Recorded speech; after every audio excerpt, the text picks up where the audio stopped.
What's going on, guys? It's Dan from Roleplayers, and I'm bringing you kind of a different video than usual. This one's all about what it's mainly aimed at people in year 11.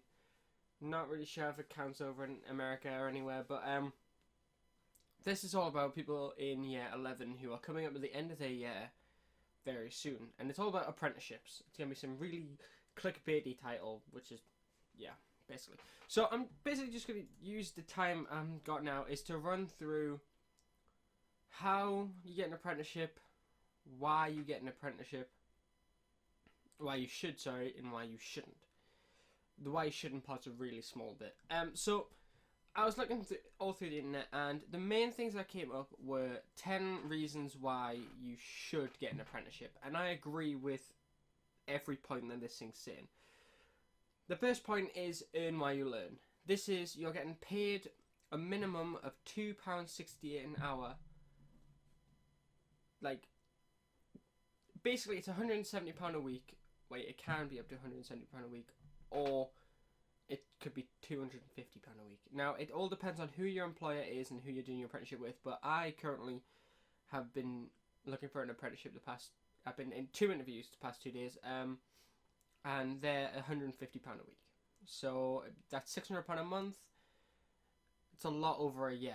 So apprenticeships are a very, very good thing to get into. Whereas if you stay in sixth form or go to college, you're not getting paid at all to do anything. Another good point is you don't rack up any debt. Now this may sound weird, but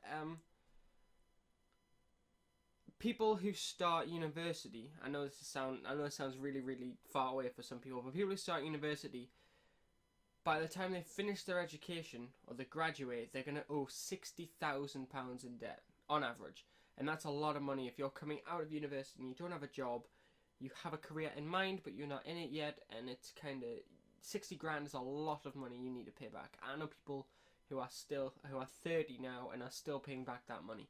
So the next one is practical and relevant experience and training. Now, when you do your apprenticeship, you're not just being trained by someone who teaches a load of different things. Like in school, you have a teacher who can teach math, English, PE, and there's one teacher who can do all of that. With this one, you're with the professional who has the expertise in that specific job. So if you're in IT infrastructure, you'll be put with someone who is an expert in IT infrastructure. You'll not be put with someone who's in web design. It's specifically tailored for the job you are looking for.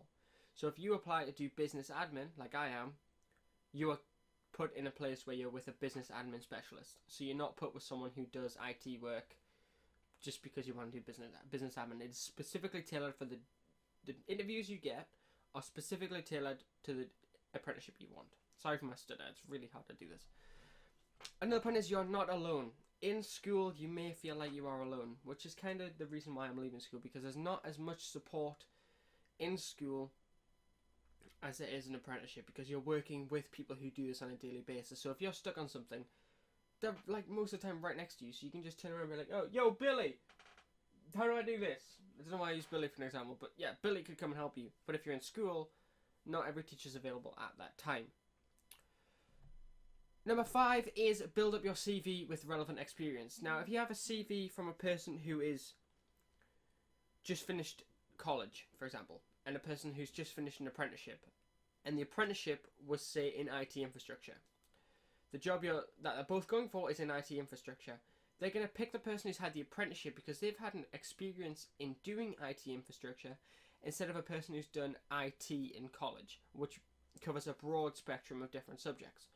So they're going to pick the person who's done the apprenticeship. So you can kind of see why apprenticeship is the better option. Number 6 is learn on the job. You're not just, say, business admin, it is office work. And it could be boring, I guess. But say if you're doing IT infrastructure, you are out there doing stuff, putting servers in, sorting servers out, building PCs, fixing problems with computers, and it's all about hands-on work and doing stuff that's going to help you in the future. Again, back to the point where I said, if you have 2 people in a room, one's done college ICT and the other's done an IT infrastructure course in apprenticeship, not application, then they're going to go for the person who's done the apprenticeship because they're going to have more hands-on work and they're going to know what's going on. Number 7 is get recognised and a relevant qualification. Now, in college, I'm going to do first. College is you take an IT course and you go through many different subjects in ICT. That could be from spreadsheets to graphic design to turning the computer on, I guess. I don't know. But if you are doing an apprenticeship, you are trained in that specific area. You're not trained in loads of random areas. You are trained in that specific area and you get a relevant qualification for that area. Again, back to the interview situation. You have a person who's done college ICT and someone who's done an apprenticeship in infrastructure. They're going to pick the guy with the infrastructure qualification because they've done it. They know what's going on. They know what they're doing. Then they don't have to train the guy that's done the college and won't have a clue what infrastructure is. The sky is the limit, is the 8th point. If you take an apprenticeship, 99% of the time, in most places, you are kept on once your apprenticeship finishes. So say if you do something at an IT company in infrastructure, I don't know why infrastructure is the key thing I'm using here, but if you do a apprenticeship in infrastructure at an IT company, there is a 99% chance, or is it I'm pretty sure it's a 9 in 10 people get kept on at the company, unless you're an absolute retard and you don't know what's going on at the end of your apprenticeship and you're still as retarded as you were at the beginning. Number 9 is low to zero cost. Now, it doesn't cost anyone between the ages of 16 to 18 to have an apprenticeship. It will cost you literally nothing. You get paid for doing the work and it doesn't cost you for doing anything. If you're above 18, however, it may cost you something. I'm not sure what the cost is, but it may cost you. And number 10 is it is a perfect start to a career. 3, 2, 1. Number 10 is it is a perfect start to a career because once you get trained in that specific area, not only could you be kept on at the company, but you could progress through that company, and you never know, one day you might be at the top of that company and you might be recruiting people to train up yourself. So the next bit is the technically bad bit, but not too bad bit. The question was on, when I googled it, because I didn't know if there's any bad points to an apprenticeship, is an apprenticeship a bad option? And this guy, for example, is about to start an apprenticeship as a trainee chef. And at first he thought it was a really good choice, especially when there was very few other options to get into the culinary industry. But now he's having second thoughts. There seems to be a bit of stigma attached to apprenticeships. They are kind of a dropout for dumb people. Sixth form was my first choice, however I was 2 GCSE short of getting in. I got maths and science at B, so I don't know. So he doesn't know if he's thick or not, basically. Now, sitting reading all through the options, this is the overall grasp I got from it. Apprenticeships are never a bad option. They're not for dumb people and they're not for people who are dropouts. Apprenticeship is a very, very, very good thing to do, mainly because you start off being trained by specialists. I'm going back to the 10 reasons why you should here, because it's literally what is being said. If you want to be a trainee chef, or if you want to be a chef, taking an apprenticeship in culinary is it's insane. It's like a football. You play football professionally for 4 years and you join the club you've wanted. You're already professional. You don't have to do any more training. Well, obviously you have to do training, but that was a really bad metaphor. Ignore that metaphor. That was shit. Right. So, having an apprenticeship, it's going back to the interview situation, actually. That's a better metaphor than I could use. If you have a person who is applying for a job and a person who is trained in culinary arts, they're going to go for the kid who's trained in culinary arts because you're not going to have to spend money and time training these kids. So apprenticeship is not only good for your CV and future jobs, but it also helps you in the moment and you're getting paid. You're learning. It's the best thing to do. It's better than sixth form. At the end of this, I'm going to go through a story of how I got into an apprenticeship, or how I'm getting into an apprenticeship, mainly because sixth form wasn't a very good option, but I will go through that in a second. Excuse upstairs because they are building a bathroom. And it's loud. Really loud. Okay, so second last point here is, how do you get an apprenticeship? Apprenticeships are for anyone living in England and above the age of 16. You can apply for an apprenticeship before the age of 16, but you will not be able to get it until you are 16. Some apprenticeship needs particular skills, and that could be interpersonal skills, communication skills. Like, say, for business administration, you need to be very good on the phone and talking to people. Now, I thought I was pretty good at that, and turns out I potentially could be. If you are 16 to 18 and you can prove you have the skills to do an apprenticeship, the government has to give you one. It has to. Pre-apprenticeship training is for the people who aren't up to the cut, I guess you could use. It's more for the people who are, like, say if you need 5 GCSEs to get into something and you failed your math GCSE, it's more for the people who failed the math and they need help just getting above that into the level 2 apprenticeship, which is the level 2 is just coming out of GCSE. And once you come out of A level, there is advanced, which is level 3, and I think that's I think that's all of them. Yeah. Advanced apprenticeship. It is called higher apprenticeship, and that is for people who are studying a degree. So I think it's usually level 3 NVQ, and NVQ, I actually don't know what it stands for. It just states it's on the website, so I'm a spacker. And the last thing, actually, I'll run through how I got my apprenticeship first. I applied on the gov.co.uk website, which is the government's website, I believe. And I just literally typed in Gov Apprenticeships, and it came up with the apprenticeship page, and you literally just make an account, log in, and it takes to a whole list of, like, the area in which you live in. So, say, a 2-mile radius of your house, your postcode, your city, and then you just look and you see what apprenticeships there is, and you can apply for them there on the website. It takes you to a page where you're going to fill in some details, like, it's basically an online CV. And there's a few questions at the bottom from the employer, like, why would you be good at this job, what skills could you bring to this job, and it's all that kind of stuff. Now I'm going to run through my story of how I got into the interview stages of an apprenticeship. So back in 2015 in September, I sat down with my mother, and we were like, okay, what are we going to do? Because my original idea was to join the RAF, the Royal Air Force. That was the big thing in my head of, like, what I wanted to do, why I didn't want to go to sixth form. But once we rang up the dude and found out I couldn't join the Royal Air Force till I was 18 in the specific area I wanted to, I couldn't. I wanted to go to sixth form because all my friends were going, and I thought it seemed like a good idea at the time. So I took A-level chemistry, BTEC applied science, and ICT, which is also a BTEC. So I was 2 BTECs and an A-level.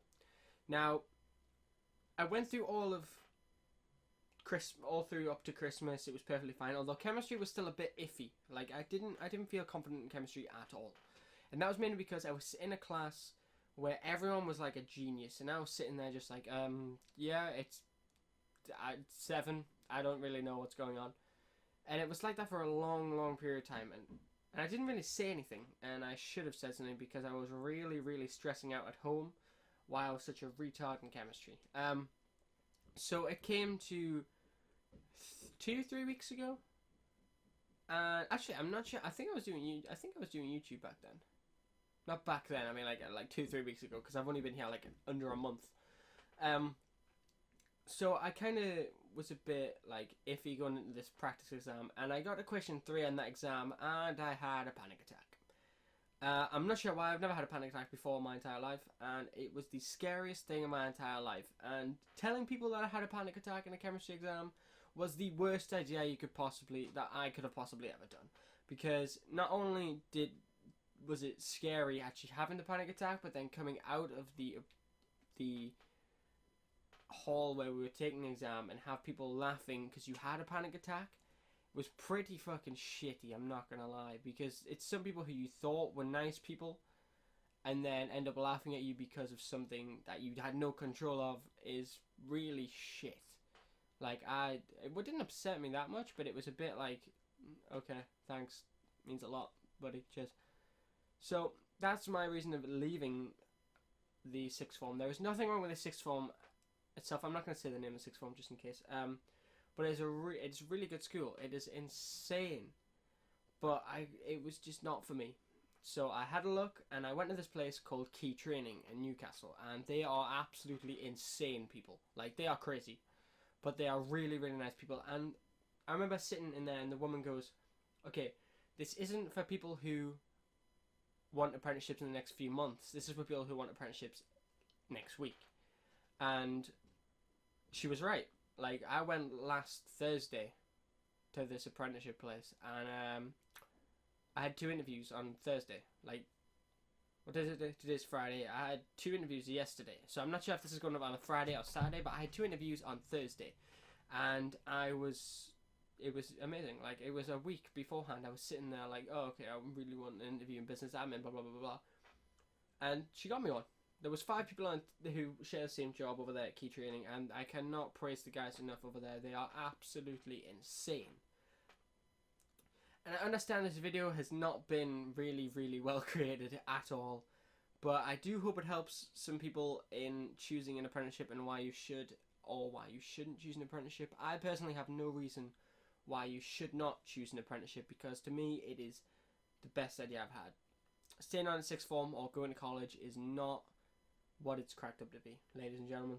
And make sure when you do these decisions and you feel like you're making the right one, make sure you 100% back up your choice. This is aimed at people who are in year 11 currently, and if you sit there now and think, oh, I want to carry on sixth form, be with my friends, think really hard about it, because if you do definitely want to just stay at sixth form, make sure you pick subjects that you feel comfortable doing and aren't going to feel really stressed out later, because the last thing you want to do is be stressed out over one subject, because the more you do in that subject, the less work that you can do for other subjects, and it does have a domino effect on you not having work done on time.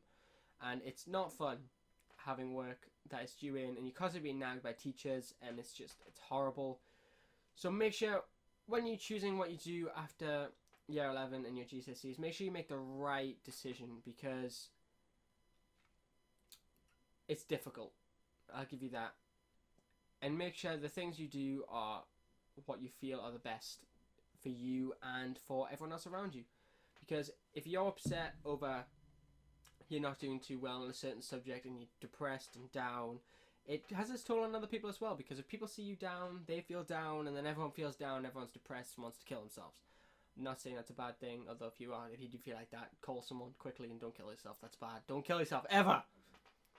So, I hope this video has been very informative to some people, and it was kind of just a spur of the moment thing, this video, because I was thinking about apprenticeships and how a video like this helped me choose and sort out what I was going to do. So I want to return the favour to guys the 2 people who watch these videos. So if you guys have enjoyed this video and you find it very, very helpful, please don't forget to click that subscribe button. It really does mean a lot to me. I mean, it sounds really bad the other day, but I saw some dude subscribe to me the other day, and I was just like, yeah, subscriber! And I just got really, really happy and made a good video, I think. So thank you very much for watching, guys. I hope I've been informative and I've helped you guys. And I'm sorry for the banging on the roof. It's my grandma, not my grandma, my granddad. That's disgusting. It's my granddad and my stepdad building a bathroom. So if you guys have enjoyed this video and you've enjoyed them knocking the entire time, please click subscribe, and I will see you guys tomorrow. Goodbye.